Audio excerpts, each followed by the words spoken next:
Bonjour, vous écoutez le podcast de Virage. On vous donne des pistes pour aller de l'avant et ça se fait parfois à contre-courant.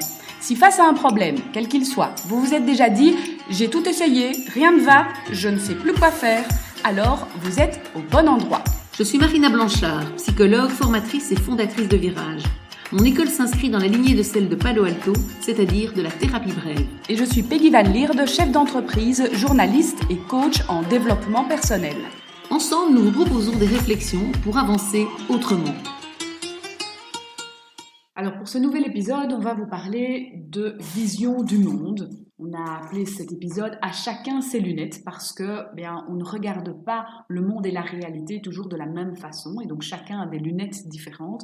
Alors pour illustrer ça, on va partir d'une petite histoire. C'est en fait un conte hindou qui raconte l'histoire de 6 aveugles qui se promènent, qui sont très curieux, très instruits aussi et qui vont à la rencontre d'un éléphant. Alors il y a le premier aveugle qui s'approche de l'éléphant, qui touche son flanc, qui sent ce flanc vaste et robuste et qui se dit « Ah, un éléphant, c'est comme un mur ». Puis le deuxième aveugle arrive et lui, il prend en main les défenses de l'éléphant. Il sent quelque chose de rond, de lisse, de pointu et il dit à un éléphant « ça ressemble à une lance ». Le troisième aveugle s'approche de l'animal et il prend sa trompe en main, une trompe ondulante, et il se dit « Ah tiens, un éléphant, c'est comme un serpent ».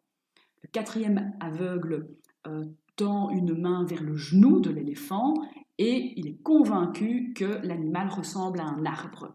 Le cinquième aveugle s'approche de l'oreille de l'éléphant et il a l'impression que l'éléphant ressemble à un éventail. Et puis le sixième et dernier aveugle, il s'empare de la queue de l'éléphant et se dit « Tiens, l'éléphant c'est comme une corde ». Et s'enclenche alors une discussion passionnante entre ces 6 personnes aveugles qui chacune amène leur conviction et se dit voilà, moi je pense que l'éléphant est comme ci, comme ça. Et dans cette discussion enflammée arrive une 7e personne, un sage, et qui dit mais pourquoi tant de discussion, de quoi parlez-vous? Et les aveugles expliquent, voilà, on est parti à la rencontre d'un éléphant, mais chacun voit l'éléphant différemment. Toi qui vois, dis-nous qui a raison. Et le sage dit, vous avez tous raison, puisque vous avez tous touché une partie différente de l'éléphant. Et ce que cette histoire nous apprend tout simplement, Marina, c'est que personne n'a le monopole de la vérité, en fait. Tout à fait. Et effectivement, on a cette vision subjective qu'on appelle, nous, la vision du monde de chacun, et qui nous permet de voir ce qu'on peut voir, mais qui nous empêche parfois aussi de voir des choses.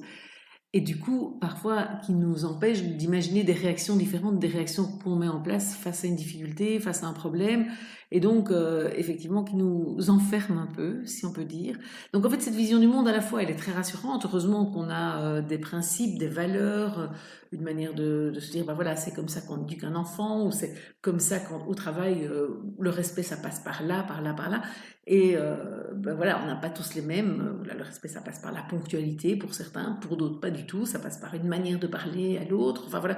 Et donc, on n'a pas tous les mêmes attentes du coup. Et donc, ça nous amène à réagir d'une certaine manière et parfois ça nous enferme. Donc, c'est à la fois rassurant de pouvoir se baser sur des choses quand même, des croyances qu'on a et qui sont solides. Heureusement qu'on en a, parce que ce serait horrible de vivre sans aucune croyance. Mais en même temps, ça peut nous empêcher de nous adapter à certaines situations, ça peut nous empêcher de trouver une réaction plus fonctionnelle que celle qu'on met en place. Parce que ce bagage peut parfois être un peu handicapant aussi. Voilà. Cette vision du monde qu'on porte, voilà, on peut la voir aussi comme un bagage que je porte sur mes épaules et ça peut être lourd sur les épaules aussi. Tout à fait. Oui.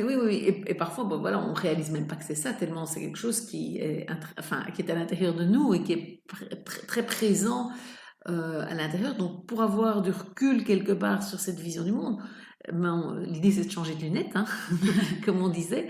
Et donc effectivement, comment changer de lunettes quelque part? Donc nous, c'est un peu le travail qu'on fait évidemment avec les personnes qu'on accompagne, puisqu'on va les aider à voir les choses autrement par le questionnement qu'on a par exemple.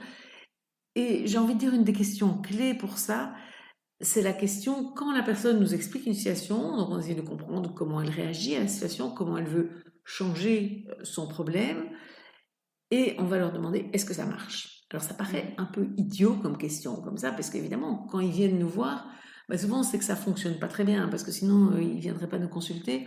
Mais cette question, est-ce que ça marche? Je pense que c'est vraiment intéressant de se la poser, et peut-être vous avez un problème dans votre quotidien aujourd'hui auquel vous pouvez penser, quelque chose d'un peu récurrent, et peut-être vous dire, ben voilà, j'ai déjà essayé ça, qu'est-ce qui fonctionne? Et en fait, si ça fonctionne pas, quelque part, ça sert à rien de continuer à faire ce qui ne fonctionne pas. Pourtant, c'est un piège dans lequel on tombe tous, et ça, c'est à cause de notre vision du monde. C'est pour ça que je fais le lien.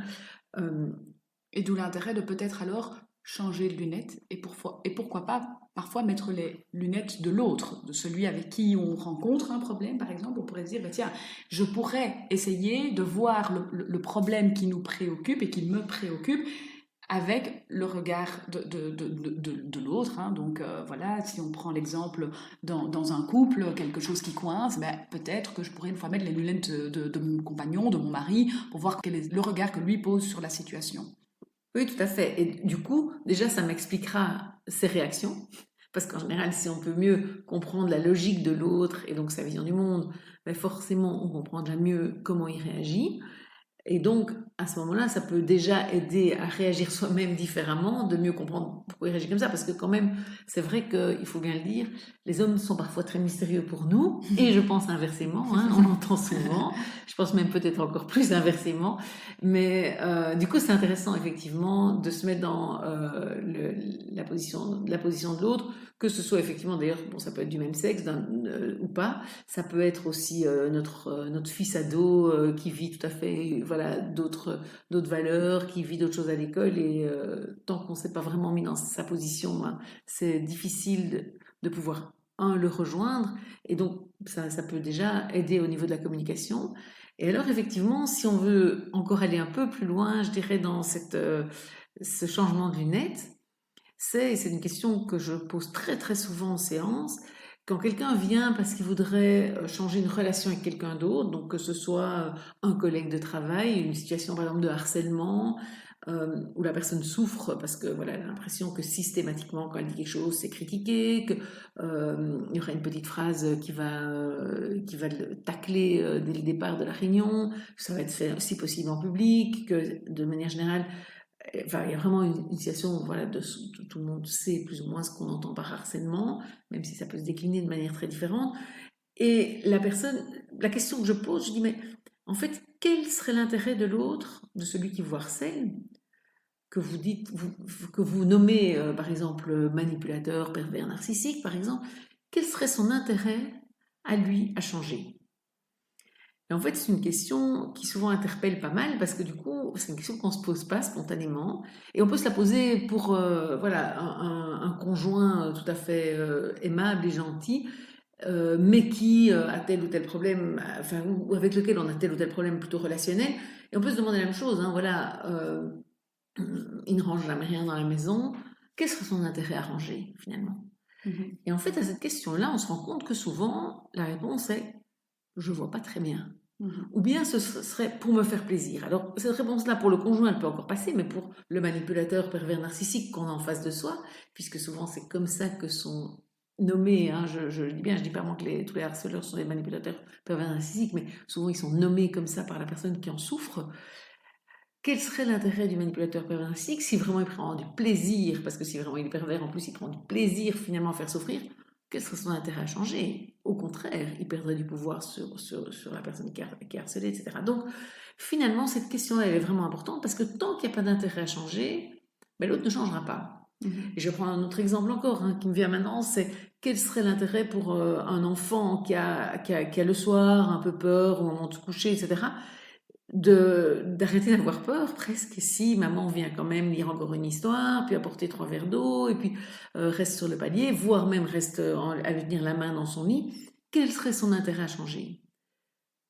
Et donc, si à cette question-là on ne trouve pas de réponse, il faut vraiment se dire, bah alors, il va falloir, et c'est ce que je fais quand je travaille par exemple dans des situations de harcèlement, on cherche ensemble comment on va pouvoir réagir, comment donc la personne harcelée va pouvoir réagir différemment, autrement, peut-être à contre-courant, pour amener l'autre dans un inconfort finalement au moment du harcèlement.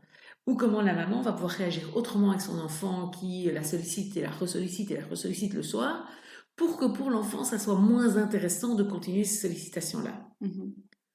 Et donc, on va vraiment aller chercher du coup, et donc on va aller chercher donc des nouvelles pistes Et pour aller chercher ces nouvelles pistes, je pense que cette question-là, elle est cruciale.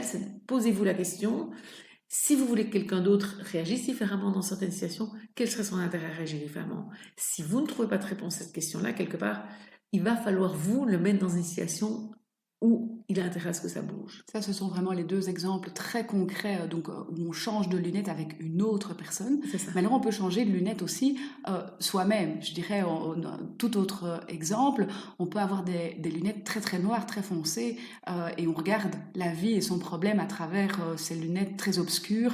Et on peut aussi changer de lunettes simplement en changeant la teinte, en prenant quelque chose de peut-être un peu plus clair, un peu plus coloré, et donc de voir les choses autrement. Ça aussi, voilà, le nouveau regard que le coach, le thérapeute ou même soi-même on peut apporter, parce qu'on a des ressources en soi aussi pour pouvoir éventuellement, dans certains cas, poser un autre regard même sur soi-même, quoi, sans...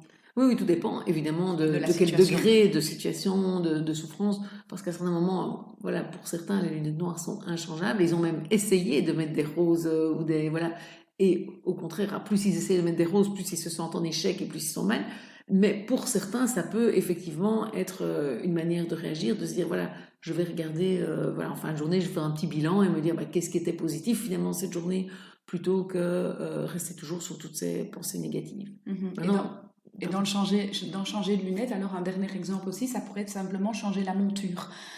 Et donc avoir voilà, des lunettes carrées qu'on a toujours sur soi avec une petite monture discrète, et puis on passerait à des lunettes toutes rondes, rouges vifs. Et c'est un peu le changement d'attitude en fait, c'est un peu la métaphore pour dire voilà, on peut changer d'attitude, on change de look là avec les lunettes, mais on peut aussi changer son attitude, et ça aussi, ça peut créer une nouvelle dynamique face aux problèmes qu'on rencontre, face à la personne qui est engluée avec nous dans ce problème. Tout à fait, et c'est pour ça que c'est vraiment important, cette notion d'aller chercher finalement quel est le message que j'envoie systématiquement, qui est parfois toujours le même, qui ne fonctionne pas, et comment je change d'attitude et donc de message, et donc je génère autre chose dans la boucle interactionnelle, comme on les appelle, avec l'autre ou avec moi-même, hein, parce qu'effectivement avec soi-même aussi. Une autre notion qui est très importante, c'est de comprendre en fait comment cette vision du monde se construit finalement. Qu'est-ce qui fait que ces choses rentrent dans nos bagages? Oui, c'est juste, on a des principes, des valeurs, des croyances, et elles arrivent, pas du ciel, mais par nos expériences de vie, par déjà les premières expériences, les contacts avec les parents ou avec les personnes qui s'occupent de nous et qui nous aident à grandir, et puis par nos propres expériences qui sont encore plus fortes que ce qu'on nous explique, évidemment, et ce qui fait que d'ailleurs, un frère et une sœur qui sont éduqués par les mêmes personnes n'ont pas la même vision du monde, surtout parce que l'un aura vécu dans des classes, par exemple à l'école primaire, quelque chose de simple, de facile, c'était toujours fluide, et puis l'autre a eu des difficultés, soit d'apprentissage, soit dans la relation avec les autres, qui font que les autres représentent peut-être plus un risque qu'un danger, et qui va progressivement du coup se fermer davantage sur lui-même, et puis plus il se ferme, moins il a des interactions avec les autres, et donc plus ça risque d'entretenir sa vision du monde et de la confirmer, comme quoi les autres c'est pas facile, c'est plutôt compliqué, alors que l'autre qui aura pris de l'aisance va pouvoir continuer à développer son aisance, puisque comme il osera, il pourrait y aller. Et quelque part, c'est un peu là-dessus qu'on va travailler aussi, quand on va proposer à nos clients, à nos patients, quelque chose à faire de différent, une nouvelle expérience.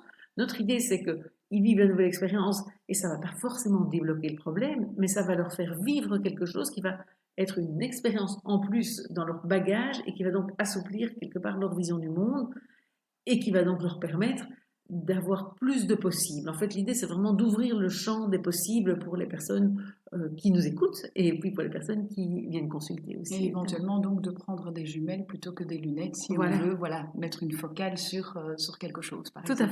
Tout à fait. Ouais.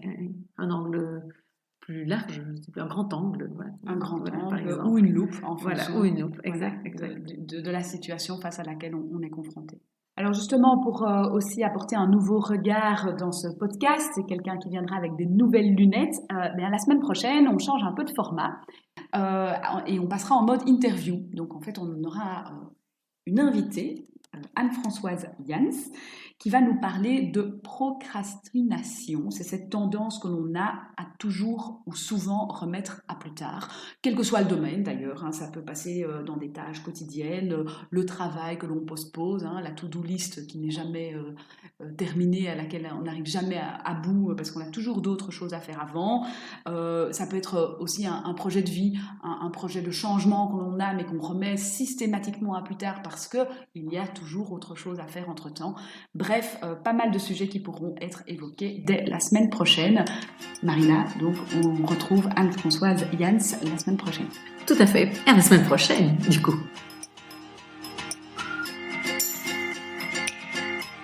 Si ce podcast vous a plu, n'hésitez pas à en parler autour de vous ou à nous donner 5 étoiles sur Apple Podcasts.